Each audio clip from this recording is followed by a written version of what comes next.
ક્યાંય પણ ચોપાટી મેળામાં કે માર્કેટમાં કે કંઈ પણ જગ્યાએ શોપિંગ કરવા જતા હોઈએ ને ત્યારે આ ચણા ગ્રામ તો આપણે બધાએ ખાધું હશે, પણ શું એમાં યુઝ થતા દાબેલા ચણા તમે ક્યારે ઘરે બનાવ્યા છે? અને આજે આપણે દાબેલા ચણા ફક્ત 1 ચમચી તેલમાંથી બનાવીને તૈયાર કરી લઈશું. અને જો તમે ડાયટ ફોલો કરતા હોય ને તો તમારા ડાયટ ચાર્ટમાં પણ આ પરફેક્ટ રેસીપી છે. જ્યારે સાંજની નાની મોટી ભૂખ હોય ને ત્યારે તમે બનાવીને ખાઈ શકો છો. બહારના પેકેટ કરતાં તમે ઘરે તમારા બાળકોને ઉનાળાના વેકેશનમાં બનાવીને આપી શકો છો. એટલી મસ્ત મજાની આ રેસીપી છે. તમે જો પહેલી વખત બનાવશો ને તો પણ પરફેક્ટ બનીને તૈયાર થઈ જશે અને પહેલી વારમાં માસ્ટર બની જશો. તો દાબેલા ચણા બનાવવા માટે આપણે એક વાસણની અંદર આ રીતે 4 થી 5 કપ જેટલું પહેલાં તો પાણી લઈ લઈશું. પાણીને સરસ રીતે ગરમ કરી દઈશું. પાણીમાં એક ઉભરો આવે ને એટલું ગરમ કરવાનું છે. અડધી ચમચી જેટલું મીઠું કે પછી સ્વાદ પ્રમાણે મીઠું એડ કરી લઈશું અને એક મોટો બાઉલ ભરીને આપણે આ રીતે દેશી ચણા એડ કરીશું. મેં અહીંયા આ રીતે દેશી ચણા લીધા છે.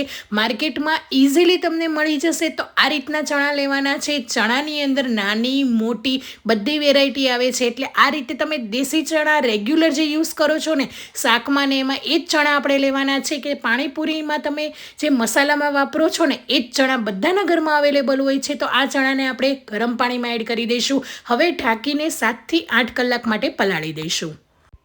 8 કલાક પછી ચણા છે ને ફૂલીને સરસ ડબલ થઈ ગયા છે. તો તમે જોઈ શકો છો ચણા છે ને એ જે પહેલાં હતા એનાથી પણ ફૂલી ગયા છે. તો હવે ચણાનું પાણીને નિતારીને આપણે કુકરમાં એડ કરી દઈશું. તો બધા જ ચણાને આપણે એડ કરી દઈશું અને એની અંદર 2 થી 2.5 કપ જેટલું પાણી એડ કરીશું. કે પછી ચણા તમારા ડૂબે ને એટલું પાણી એડ કરવાનું છે અને એક વખત મિક્સ કરી લઈશું. આ રીતે કુકરનું ઢાંકણ બંધ કરીને ફક્ત 2 વિસલ કરી લઈશું. હવે આપણે ચણાને ઓવરકુક નથી કરવાના. કે આપણે જે શાક બનાવીએ છીએ, પાણીપુરીનો મસાલો બનાવીએ છીએ, એમાં જે ચણા બાફીએ છીએ ને એ આપણે થોડી વધારે પડતા બાફતા હોઈએ છીએ. ઘણાનો એવો પ્રશ્ન હોય છે કે દાબેલા ચણા ઘરે બનાવે છે ને તો એનો ભૂકો થઈ જતો હોય છે, સરખા નથી બનતા. તો જો તમે ઓવરકુક કરશો ને તો ચણાનો ભૂકો થઈ જશે. આ રીતના રાખવાના છે. વધારે પડતા બાફવાના પણ નથી અને એકદમ કડક પણ નથી રાખવાના. એટલે 2 વિસલમાં ચણા તમારા મસ્ત થઈ જશે. એ પછી એનું પાણી કાઢીને આ રીતે કોઈ પણ રોટલી કરવાની પાટલી કે કોઈ પણ પ્લેટમાં થાળી ઊંધી કરીને એની ઉપર ફેલાવીને ઘરમાં રહેલી વાટકી, ગ્લાસ કે દસ્તાની મદદથી પ્રેસ કરીને તમે દાબેલા ચણા બનાવી શકો.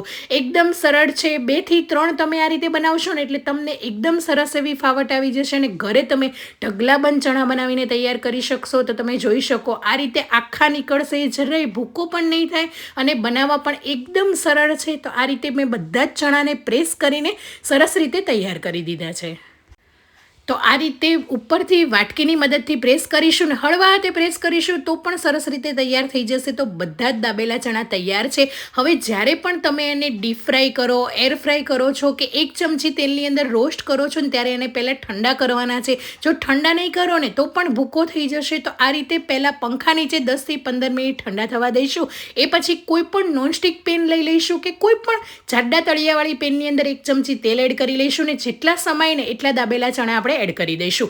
તો હું આ રીતે થોડા વધારે જ એડ કરી રહી છું. કડાઈ મારી મોટી છે એટલા માટે. તો આ રીતે જેટલા સમય એટલા એડ કરીને મિક્સ કરતા રહીશું. પહેલાં તો લો ગેસની ફ્લેમ પર 1 થી 2 મિનિટ થવા દઈશું અને એ પછી આ રીતે પેનને હાથથી ઉચકીને હલાવતા રહેવાનું છે. એની અંદર જો તમે ચમચો ફેરવશો ને તો પણ તમારા ચણા છે ને એ ભાંગી જશે. બસ 2 થી 3 વખત તમે કરશો ને એટલે એકદમ ક્રિસ્પી થઈ જશે. અને ક્રિસ્પી થઈ જાય એટલે એક બાઉલની અંદર લઈ લઈશું. એની અંદર કટ કરેલા ડુંગળી, ટામેટા, તીખા લીલા મરચાં જે પણ તમને પસંદ હોય એ તમે એડ કરીને ચણા ગ્રામ બનાવી શકો છો. તો જરૂરથી આ રીતે ઘરે દાબેલા ચણા બનાવીને તમારા બાળકોને આપજો. ઘરના ચણા છે, હેલ્ધી છે, મેં તેલમાં તળ્યા પણ નથી એટલે ખાવાની મજા આવશે.